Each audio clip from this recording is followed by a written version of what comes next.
Hello everyone, welcome to foundation classes by Amit. अगर आप किसी भी टीचिंग एग्जाम की तैयारी कर रहे हैं तो ये क्लासेस आपके लिए मोस्ट इम्पोर्टेंट है। इस चैनल पर आपको best and authentic material provide करवाया जाता है।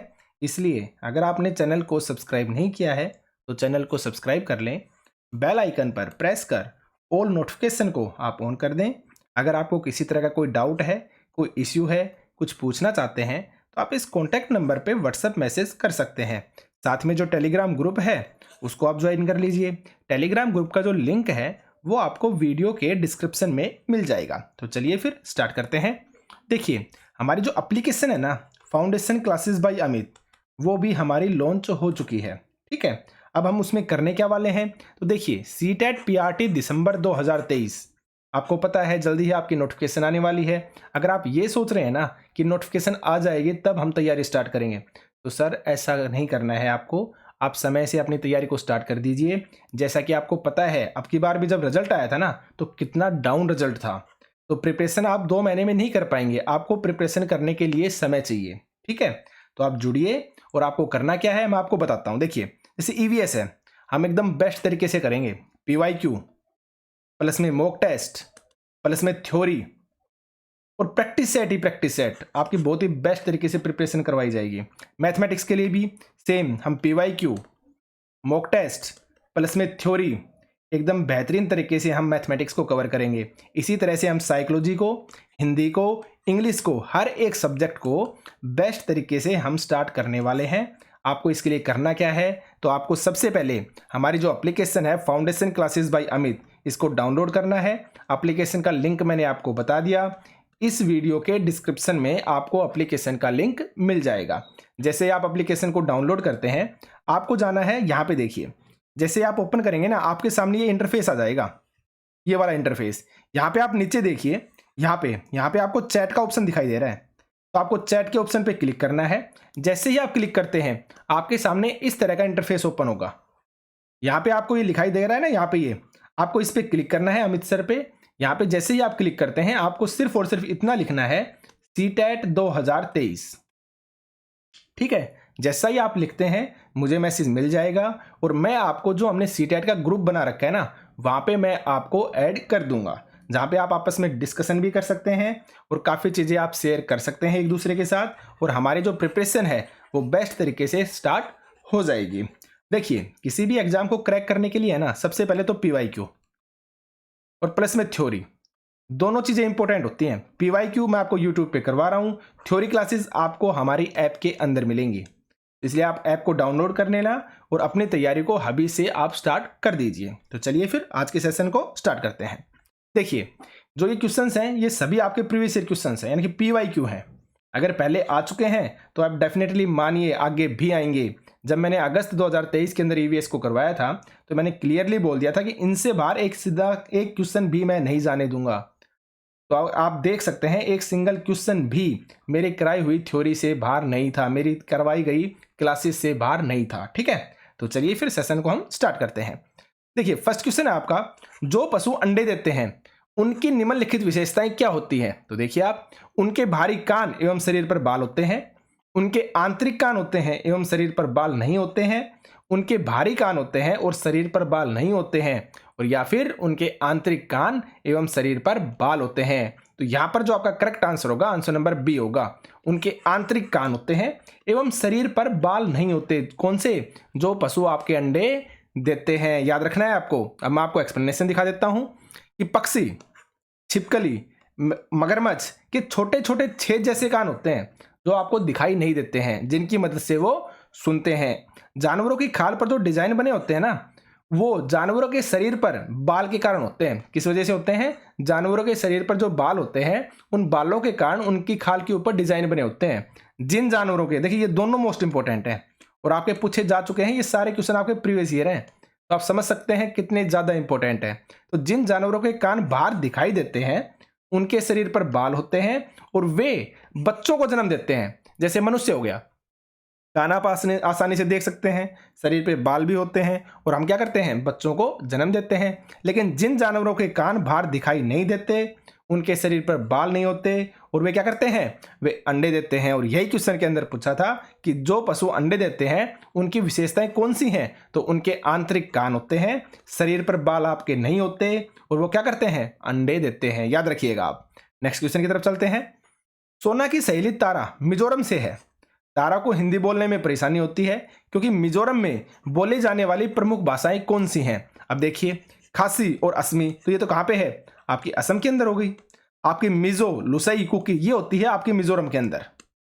आपको याद रखना है। तो करेक्ट आंसर क्या होगा आपका, आंसर नंबर बी। अगर हम यहां पे देखते हैं तो अंग्रेजी, अंग्रेजी किसकी है, नागालैंड की ऑफिशियल लैंग्वेज अंग्रेजी, ताकि नागालैंड की। अब यहाँ पे माओ और बंगाली देखिए आप, तो बंगाली है, कहां पे बोली जाएगी, पश्चिम बंगाल के अंदर।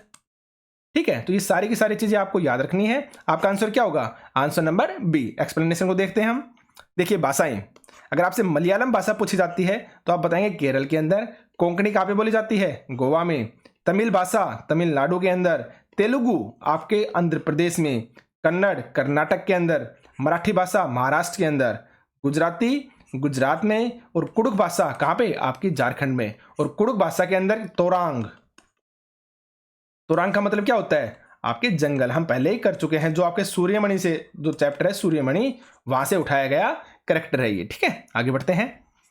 नेक्स्ट है आपका मधुबनी एक प्रसिद्ध, यानी कि मधुबनी के बारे में पूछा है। मधुबनी निम्नलिखित में से क्या है, तो देखिए आप, झील है राजस्थान की, गलत है भाई, झील थोड़ी ना है मधुबनी। बिहार की सोल है, ये भी गलत है। आंध्र प्रदेश की बुनी हुई साड़ी है, ये भी आपका गलत है। बिहार की एक प्रकार की लोक कला चित्रकारी है, ये आपका सही है। साथ में बिहार का एक स्थान है, हाँ मधुबनी बिहार का एक स्थान भी है। तो करेक्ट आंसर क्या हो जाएगा आपका, आंसर नंबर डी और ई। देखिए आप कहां पे है, आंसर नंबर 3। आगे बढ़ते हैं। अब देखिए मधुबनी पेंटिंग कहां पे है, आपके बिहार में है। मैं एक्सप्लेनेशन दे रहा हूं आपको। तो त्योहारों व खुशी के मौके पर बिहार के मधुबनी जिले में घर के दीवारों व आंगन में इस तरह के चित्र बनाए जाते हैं, इसलिए इसका नाम क्या पड़ा, मधुबनी पड़ा। इसमें इंसान, जानवर, पेड़ फूल, पंछी, मछलियां व अन्य जीव जंतुओं को एक साथ दर्शाया जाता है। मधुबनी चित्र पिसे हुए चावल के घोल में विशेष रंग मिलाकर बनाए जाते हैं। मोस्ट इंपोर्टेंट है भाई, याद रखना है आपका। जो मधुबनी चित्र होते हैं ना, वो पिसे हुए चावल के घोल में विशेष रंग मिलाकर बनाए जाते हैं। इन रंगों को बनाने के लिए नील, हल्दी, फूल, पेड़ों के रंग आदि का इस्तेमाल किया जाता है। तो ये मोस्ट इंपोर्टेंट क्वेश्चन आपका बनता है कि मधुबनी जो चित्र होते हैं ना, उनमें पिसे हुए चावल का घोल है ना, उससे विशेष रंग बनाया जाता है। तो आपको याद रखना है, आपसे पूछा जा सकता है कि किस पेंटिंग के अंदर, किन चित्रों के अंदर पिसे हुए चावल के घोल में विशेष रंग मिलाकर बनाया जाता है। तो आपको याद रखना है कौन से चित्र, आपके मधुबनी चित्र। आपको ये चीज याद रखनी है। ठीक है, आगे बढ़ते हैं। नेक्स्ट क्वेश्चन है आपका, भारत की राजधानी की स्थिति के सापेक्ष लखनऊ कहां पे पड़ता है, आपका उत्तर प्रदेश की राजधानी। और जयपुर आपके राजस्थान की राजधानी की दिशाएं क्रमशः कौन कौन सी हैं। तो देखिए आपको ये मैप दिखाई दे रहा है। अब यहां पे आप देखिए कि दिल्ली कहां पे है, क्योंकि भारत की राजधानी क्या है, आपकी दिल्ली है। तो सबसे पहले आप दिल्ली को देखेंगे, यहां पे है आपकी ये हरियाणा वगैरह, यहां पे आपको दिखाई दे रहा है ना, यहां पे है आपकी दिल्ली। तो अब इसके सापेक्ष पूछा है, तो सापेक्ष मैंने बताया, जब भी जिसके सापेक्ष पूछा जाए ना, आप डायरेक्शन बना दो उसी के सापेक्ष। तो हमने यहाँ पे डायरेक्शन बना दी। ठीक है, बना दी डायरेक्शन, ये आपकी डायरेक्शन होगी। मैं फिर से बना देता हूं एक बार, थोड़ी सी गलत बन गई है। देखिए ये आपकी दिल्ली है, तो आप जब डायरेक्शन बनाएंगे तो आप इस तरह से अपनी डायरेक्शन आपने बना दी। अब यहां पे पूछा है कि लखनऊ उत्तर प्रदेश की राजधानी, अब ये क्या है, आपका उत्तर प्रदेश है। तो सीधी और सिंपल सी बात है, यहीं पे क्या होगी, इसकी राजधानी लखनऊ होगी। और जयपुर राजस्थान की राजधानी, अब राजस्थान कहां पे है, आपका इस साइड में, तो यहां पे कहीं पे क्या होगी, आपका जयपुर मिलेगा। तो अब देखिए आप, ये कौन सी दिशा हो गई आपकी, भाई ये आपका पूर्व था, ये पश्चिम, ये आपका उत्तर हो गया ऊपर की तरफ, और ये क्या हो गया, आपका दक्षिण हो गया। तो ये वाली दिशा कौन सी हो गई आपकी, आपकी पूर्व दक्षिण या दक्षिण पूर्व, ये वाली दिशा दक्षिण पूर्व हो गई ना। तो एक तो क्या हो जाएगा आपका आंसर लखनऊ के बारे में, तो दक्षिण पूर्व हो जाएगा। और दूसरा क्या है आपका, राजस्थान की राजधानी जयपुर के बारे में, जयपुर कहाँ है, यहाँ पे है। तो ये कौन सा हो गया आपका दक्षिण पश्चिम। दक्षिण पश्चिम कहां पे, ये दक्षिण पश्चिम हो गया। तो करेक्ट आंसर क्या होगा आपका, आंसर नंबर बी। आगे बढ़ते हैं। पक्षियों के पंख विभिन्न रंगों, आकारों एवं माप के होते हैं। इनके पंख उन्हें उड़ने में सहायता करते हैं तथा, यानी कि उड़ने में तो सहायता करते ही करते हैं, इसके अलावा कौन सी चीज है जो पक्षियों की पंखों की सहायता से की जाती है। तो देखिए आप, विभिन्न प्रकार का भोजन खाने में, गलत है भाई, भोजन खाने में पंख थोड़ी ना काम आते हैं, उन्हें गर्म रखने में, हाँ ये आपका कहीं ना कहीं हो सकता है।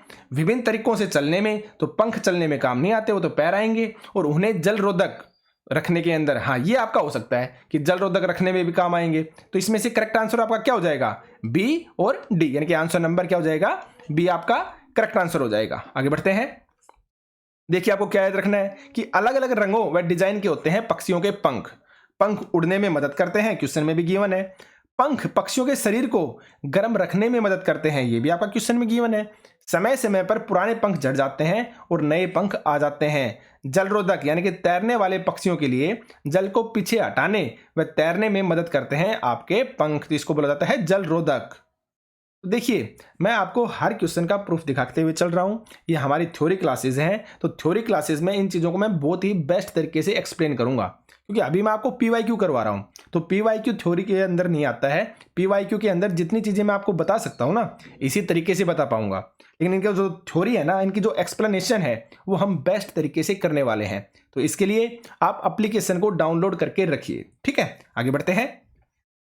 निम्नलिखित में से कौन सा कथन मणिपुर के संबंध में सही है, तो देखिए आप, मणिपुर का अर्थ है रत्नों की भूमि, एकदम सही बात है।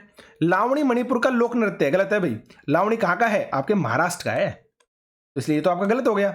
लोकटक झील गोलाकार तैरने वाले दलदलों के लिए जानी जाती है, जिन्हें क्या कहते हैं, फुमड़ी या फुमदी, यहाँ पे बोलते हैं इसको फुमड़ी, ठीक है, जो तैरती हुई वनस्पति जिसे बोला जाता है ना, तो ये तो आपका सही हो गया, लोकटक झील के अंदर स्थित है।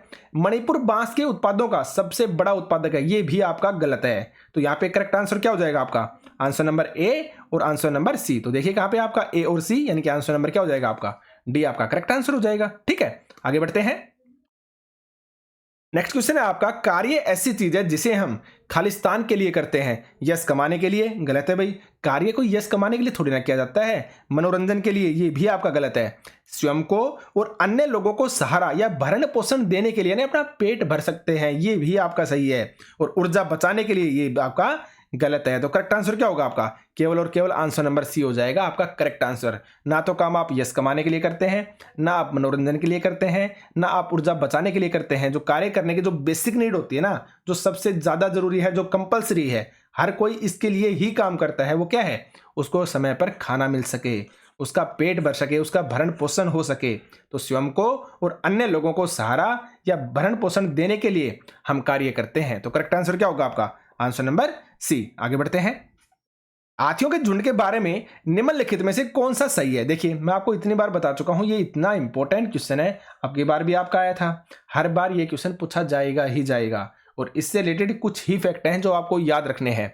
हम इन सब चीजों को थ्योरी के अंदर बहुत ही बेस्ट तरीके से करने वाले हैं, चाहे फिर आपका मैथमेटिक्स हो, चाहे ईवीएस हो, चाहे हिंदी हो, साइकोलॉजी हो, इंग्लिश हो, चाहे कोई भी आपका सब्जेक्ट हो। तो इसलिए आप एप्लीकेशन को डाउनलोड कर लीजिएगा, और जैसा मैंने बताया है मेरे पास सीटेट लिख के आप मैसेज कर देना, मैं आपको उस ग्रुप के अंदर ऐड कर दूंगा, ठीक है। और अगर आप नहीं कर सकते हैं ना, तो आप मेरे पास जो व्हाट्सअप नंबर मैंने आपको बताया है ना, उस पर आप मैसेज लिख दीजिए सीटेट 2023, तो मैं आपसे खुद बात करके आपको समझा दूंगा कि किस तरह से आपको ग्रुप के अंदर ऐड होना है, ठीक है। आगे बढ़ते हैं। तो हाथियों के झुंड के बारे में निम्नलिखित में से कौन सा कथन सही है।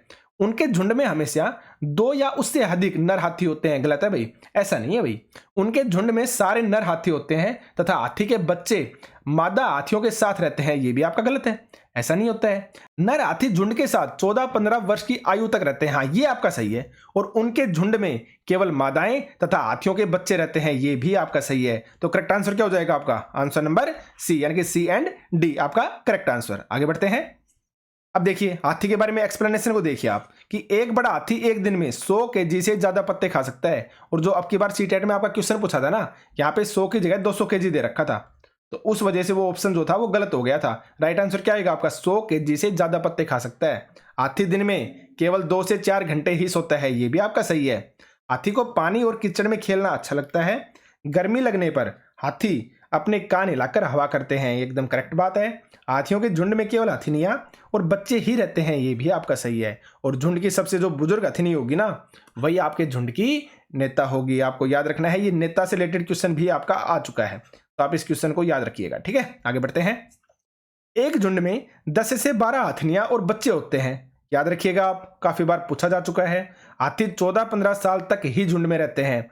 फिर वे झुंड छोड़ देते हैं और अकेले रहते हैं। याद रखिएगा, हाथी परेशानी आने पर एक दूसरे की मदद करते हैं और अपने बच्चों की देखभाल और सुरक्षा के लिए एक दूसरे का साथ देते हैं। आपको याद रखनी है सारी सारी चीजें, ठीक है। आगे बढ़ते हैं। ये सभी थ्योरी की चीजें हैं जो हम थ्योरी क्लासेस में बहुत ही अच्छे तरीके से डिस्कस करने वाले हैं, याद रखिएगा आप। आगे बढ़ते हैं। कक्षा 5 की पाठ्य पुस्तक में गोलकोंडा किला, जो हैदराबाद के अंदर पड़ता है, ठीक है, कर्नाटक में, का मानचित्र दिया गया है। इस पर दाहिने नीचे की ओर पैमाना छपा है और पैमाने में लिखा है 1 सेंटीमीटर है ना, उसकी वैल्यू है 110 मीटर, यानी कि 1 सेंटीमीटर इक्वल टू 110 मीटर। आपको याद रखना है। यदि इस मानचित्र पर फतेह दरवाजा और पटनचेरू दरवाजा के बीच की दूरी 15.2 सेंटीमीटर हो तो इन दोनों स्थानों के बीच की वास्तविक दूरी क्या होगी। और देखिए, आप यहां पे देखिए, दूरी किसमें पूछी है, आपके किलोमीटर के अंदर पूछा है, तो आपको किलोमीटर के अंदर दूरी को निकालना होगा। तो देखिए आप, अब यहाँ पे गिवन है 1 सेंटीमीटर की वैल्यू है कितनी, 110 मीटर। तो इस तरह से 15.2 सेंटीमीटर की वैल्यू क्या हो जाएगी, 15.2 गुणा में 110। क्या कीजिए आप, सीधी और सिंपल सी बात है, मल्टीप्लाई कर दीजिए। तो मैं इस जीरो को भूल जाता हूँ और मैं 11 से कर देता हूँ। 11 दूनी 22, 2, 11 पंच 55 और 2 57, 5, 11 कम 11 और 5 16, 1672, 101 7 है आपके। और यहाँ पे देखिए आप, एक के बाद दशमलव है, एक के बाद दशमलव लगा दीजिए, कैंसिल। अब ये तो आ गया आपका किसके अंदर, मीटर के अंदर, लेकिन हमें किसके अंदर चाहिए, किलोमीटर में। तो क्या करेंगे हम, 1000 से डिवाइड। जब हम मीटर को किलोमीटर के अंदर चेंज करते हैं तो क्या करते हैं, यानी कि आप ज्यादा से कम की तरफ जा रहे हो तो आप डिवाइड करोगे, क्योंकि 1 किलोमीटर में 1000 मीटर होते हैं। तो 3 के बाद आप क्या लगा दीजिए, दशमलव लगा दीजिए। आपने लगा दिया तो 1.672 क्या हो जाएगा आपका आंसर, यानी कि आंसर नंबर सी। इजी है। आगे बढ़ते हैं। उस पहली महिला या भारतीय महिला का नाम जिन्होंने एवरेस्ट पर्वत की चोटी पर कदम रखा और राष्ट्रीय ध्वज तिरंगा गाड़ा और कई फोटो भी खींची थी, तो वो कौन सी हैं, कर्णम मल्लेश्वरी। नहीं भाई, ये तो गलत है। ये कौन है, आपकी वेट लिफ्टर है। कौन है, वेट लिफ्टर है। और कहां से, आंध्र प्रदेश से। और कितना वजन उठा सकते हैं, 130 केजी तक वजन उठा सकते हैं। और इनके फादर कौन है, इनके फादर हैं हवलदार, पुलिस के अंदर हवलदार हैं, ठीक है। सुनीता विलियम्स आपके अंतरिक्ष यात्री हैं, तो ये भी नहीं हो सकता। सूर्यमणि, इनका संबंध कहां से है, झारखंड से, जिनके बारे में हम पढ़ चुके हैं, जिसमें हमने बोला था कुडुक भाषा। कुडुक भाषा कहाँ की है, आपकी झारखंड की। और कुडुक भाषा के अंदर जो तोरांग है, तोरांग, उनको क्या कहते हैं हम, जंगल कहते हैं। ये सारी की सारी चीजें थ्योरी क्लास के अंदर हम करने वाले हैं, ठीक है। तो करेक्ट आंसर क्या होगा आपका, आंसर नंबर डी, यानी कि बछेंद्री पाल। अब हम एक्सप्लेनेशन को देखते हैं। बछेंद्री पाल भारत की पहली और संसार की 5वीं ऐसी महिला है जिसने माउंट एवरेस्ट पर कदम रखा है। जन्म कहां पे हुआ था, नाकुरी गांव, गढ़वाल, उत्तराखंड के अंदर। कहां पे, नाकुरी गांव, गढ़वाल, उत्तराखंड में। जब वे 12 साल की थी तो खेल खेल में 4000 मीटर ऊंची चोटी पर चढ़ गई थी। माउंट एवरेस्ट पर चढ़ने के लिए बछेंद्री पाल को कब चुना गया था, 1984 के अंदर। मोस्ट इंपोर्टेंट क्वेश्चन है कि माउंट एवरेस्ट पर चढ़ने के लिए बछेंद्री पाल को कब चुना गया, 1984 में। उन्होंने ट्रेनिंग कहां से ली थी, नेहरू इंस्टीट्यूट ऑफ माउंटेनरिंग। और कहां पे है ये, उत्तरकाशी, यानी कि उत्तराखंड के अंदर ही है। इन्होंने ट्रेनिंग ली थी, बछेंद्री पाल ने कहां से ट्रेनिंग ली थी, नेहरू इंस्टीट्यूट ऑफ माउंटेनरिंग। और कहां पे पड़ता है ये, उत्तरकाशी, उत्तराखंड के अंदर। और इनको गाइड करने वाले कौन थे, यानी इनके जो मेंटर थे, जो इनको गाइड करते थे, जो इनको सिखाते थे, वो कौन थे, ब्रिगेडियर ज्ञान सिंह। तो आपको ये नाम भी याद रखना ही रखना है, ठीक है। आगे बढ़ते हैं।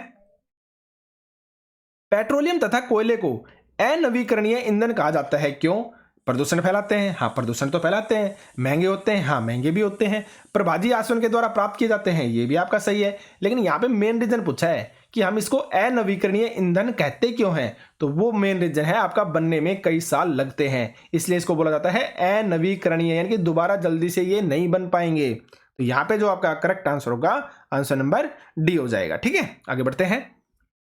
अब देखिए नवीकरण, आप एक्सप्लेनेशन को देख सकते हैं। वे संसाधन जिन्हें एक बार उपयोग करने के बाद फिर से पुनः स्थापित किया जा सके और पुनः उपयोग में लाया जा सके, इन्हें हम नव्य संसाधन भी कहते हैं। ये संसाधन है आपके सौर ऊर्जा, पवन ऊर्जा, ज्वारीय ऊर्जा और आपकी वन। और इनको हम क्या बोलते हैं, अपरंपरागत भी बोल सकते हैं, अपरंपरागत स्रोत, ठीक है। अपरंपरागत स्रोत भी हम इनको बोल सकते हैं, क्योंकि ये परंपरागत नहीं है, ये अपरंपरागत हैं। ये अभी लेटेस्ट के अंदर आए हैं, अभी लेटेस्ट में अभी स्टार्ट हुए हैं। और दूसरा है आपका अनवीकरणीय संसाधन। अब वे संसाधन जिनके भंडार में प्राकृतिक प्रक्रियाओं द्वारा पुनर्स्थापन नहीं होता रहता, ये संसाधन मानवीय क्रियाओं द्वारा समाप्त होते जाते हैं तथा पुनः निर्माण होने में करोड़ों वर्ष की अवधि लग जाती है। जैसे आपका कोयला, पेट्रोलियम और प्राकृतिक गैस। और ये किस में आते हैं, आपके प्राकृतिक नहीं, आपके परंपरागत के अंदर आते हैं। परंपरागत स्रोत के अंदर आते हैं तीनों चीजें आपकी, कोयला, पेट्रोलियम और प्राकृतिक गैस। आगे बढ़ते हैं। पर्वतारोही अपने साथ ऑक्सीजन सिलेंडर ले जाते हैं क्योंकि उन्हें इसकी जरूरत होती है। किस लिए भाई? जो पर्वतारोही हैं, जो पर्वत चढ़ने वाले हैं, वो जब ऊपर चढ़ाई स्टार्ट करते हैं ना, तो अपने साथ ऑक्सीजन का सिलेंडर लेके जाते हैं। तो ऑक्सीजन का सिलेंडर लेके जाने का उनका मेन रीजन क्या है, उसके बारे में बात की गई है। तो खाना पकाने के लिए, क्योंकि पर्वत में ईंधन की उपलब्धता कम हो जाती है, ऐसा नहीं है भाई। अपने को गर्म रखने के लिए उसमें उपस्थित ऑक्सीजन को जलाकर, ये भी गलत है। सांस लेने के लिए, क्योंकि अधिक ऊंचाई पर ऑक्सीजन की मात्रा में कमी हो जाती है। ये होगा आपका करेक्ट आंसर। इनके आंसर नंबर सी क्या हो जाएगा आपका? एकदम करेक्ट आंसर हो जाएगा। ठीक है, आगे बढ़ते हैं। डी है, ये भी आपका नहीं होगा। तो करेक्ट आंसर क्या होगा? Answer number C. आगे बढ़ते हैं। नेक्स्ट क्वेश्चन है आपका, अरब सागर के 3 भारतीय तटवर्ती प्रदेश राज्य कौन से हैं? देखिए, मैं हमेशा बोलता हूं, जब भी ईवीएस के क्वेश्चन पूछे जाएंगे ना, आपसे 2 से 3 मैप तो पूछे जाएंगे ही जाएंगे। ये कहने का मतलब एक तो कंफर्म है और आपसे 2 भी पूछे जा सकते हैं, याद रखिएगा इस बात को। तो यहां पे पूछा है अरब सागर, तो कर्नाटक, तमिलनाडु और आंध्र प्रदेश। तो ये जब क्वेश्चन होंगे ना, तो आपको मैप बहुत ही अच्छे से आना चाहिए। डोंट वरी, करवाने के लिए मैं हूं, इतना बेस्ट मैप कराऊंगा कि आपके दिमाग में सेट हो जाएगा। आप सिर्फ और सिर्फ एप्लीकेशन को, ऐप को डाउनलोड कीजिए और जैसा मैंने आपको बताया है, चैट पे जाके आप मैसेज कर दीजिए सीटेट 2023, तो उसमें मुझे पता चल जाएगा और मैं आपको ग्रुप के अंदर ऐड कर लूंगा। ठीक है, तो देखिए आप यहाँ पे, अब ये क्या है आपका? अगर आप यहाँ पे देखते हैं तो राजस्थान है, ये क्या है? गुजरात, ये क्या है आपका? मध्य प्रदेश, यहाँ पे क्या है आपका? महाराष्ट्र, ये क्या है? कर्नाटक, और यहाँ पे ये क्या है? छोटा सा गोवा, और यहाँ पे ये क्या है? केरल। तो ये सारे के सारे कहाँ पे आ गए आपके? इस वाले एरिया में, यानी पश्चिमी घाट के अंदर। ये क्या हो गया आपका? तमिलनाडु। ये क्या है? आंध्र प्रदेश। ये क्या है आपका? तेलंगाना। यहाँ पे ये क्या है? उड़ीसा। और ये क्या है आपका? ऊपर देखिए, छत्तीसगढ़। ठीक है, तो आपको यहाँ तक याद रखना है। ये आपके हो गए पूर्वी तट के और ये हो गए आपके पश्चिमी तट के। यहाँ पे क्या है आपका? अरब सागर है, और ये क्या है? बंगाल की खाड़ी। तो यहाँ पे कल वाले सेट के अंदर पूछा था बंगाल की खाड़ी से, आज पूछ लिया अरब सागर से। तो ये जो क्वेश्चंस है ना, ये 100% मिलते ही मिलते हैं। तो देखिए आप, कर्नाटक तो ठीक है, उसके बाद तमिलनाडु और आंध्र प्रदेश गलत हो गया ना, तो ये नहीं हो सकता। महाराष्ट्र, कर्नाटक और पुडुचेरी, तो महाराष्ट्र और कर्नाटक तो ठीक था, लेकिन पुडुचेरी की वजह से ये भी गलत हो गया, क्योंकि पुडुचेरी भी आपका तमिलनाडु के अंदर यहीं पे पड़ता है, इस एरिया के अंदर। ठीक है, गोवा, महाराष्ट्र और केरल, अब ये होगा आपका करेक्ट आंसर। क्यों? क्योंकि नेक्स्ट वाले में तेलंगाना दे दिया। अब तेलंगाना कहाँ पे है? ये है आपका तेलंगाना, तो ये भी पूर्वी तट के पास आ गया। तो राइट आंसर क्या होगा आपका? आंसर नंबर सी, गोवा आपका ये रहा यहाँ पे, महाराष्ट्र आपका यहाँ पे है, और आपका केरल, केरल कहाँ पे है आपका? सीधी और सिंपल सी बात है, नीचे आपका केरल है। तो इस वजह से ये हो गए आपके अरब सागर के 3 भारतीय तटवर्ती प्रदेश। तो करेक्ट आंसर हो जाएगा आंसर नंबर सी। आगे बढ़ते हैं। राजस्थान का पारंपरिक नृत्य जिसमें घूंघट वाली महिलाएं, नृत्यांगनाएं सिर पर 7 से 9 पीतल के घड़ों को संभालती हैं, वो क्या कहलाता है? तो देखिए आप, कालबेलिया राजस्थान का ही डांस है आपका, कथक आपका यूपी का डांस है, तेरे ताली आपका राजस्थान का डांस है। जो बाबा यानी जो कामड़ जाति की महिलाएं हैं ना, कामड़ जाति की महिलाएं, वो इसके अंदर डांस करती हैं। ठीक है, तेरे ताली नृत्य में कामड़ जाति की जो महिलाएं हैं वो डांस करती हैं। ये एक बाबा है, बाबा रामदेव, योगा वाले बाबा नहीं है, ये भगवान है रामदेव जी, उनके उपलक्ष्य में मनाया जाता है तेरा ताली नृत्य। और इसका जो करेक्ट आंसर आएगा ना, वो आएगा आंसर नंबर डी, क्योंकि भवाई नृत्य वो नृत्य है जिसमें राजस्थान का पारंपरिक नृत्य है जिसमें घूंघट वाली महिलाएं, नृत्यांगनाएं सिर पर 7 से 9 पीतल के घड़ों को संभालती हैं, क्या कहलाता है आपका? भवाई नृत्य। आप यहाँ पे देख सकते हैं। ठीक है, ये आपके भवाई जो नृत्य है उसका मैंने इमेज लगा रखा है। ठीक है, तो आगे चलते हैं, आप समझ गए होंगे। तो नेक्स्ट क्वेश्चन है आपका, एक अध्यापिका की नियुक्ति महाराष्ट्र के एक विद्यालय में हुई है, वह भोजन के विषय में पढ़ा रही है तथा भरली वांगी का उदाहरण देती है, जो कि खालिस्तान से बना एक व्यंजन है। भरली वांगी, तो भरली वांगी का ही मतलब होता है छोटे छोटे भरवा बैंगन। तो आपका जो करेक्ट आंसर है क्या हो जाएगा? आंसर नंबर ए हो जाएगा। ठीक है, तो ये आपके 15 क्वेश्चंस थे। जैसा मैंने आपको बताया है, हमारी एकदम बेस्ट प्रिपरेशन होगी, आपको अभी से स्टार्ट करने की जरूरत है। जितना ज़्यादा आप टाइम वेस्ट करेंगे उतना ही ज़्यादा आपको लॉस होगा ही होगा। तो प्लीज़ आप बात को मानिए, ऐप को डाउनलोड कीजिए, वहाँ पे जाके आप मैसेज कीजिए और अपनी प्रिपरेशन को अभी से आप स्टार्ट कर दीजिए। तो आज के सेशन में सिर्फ इतना ही था, मिलते हैं कल। Thank you.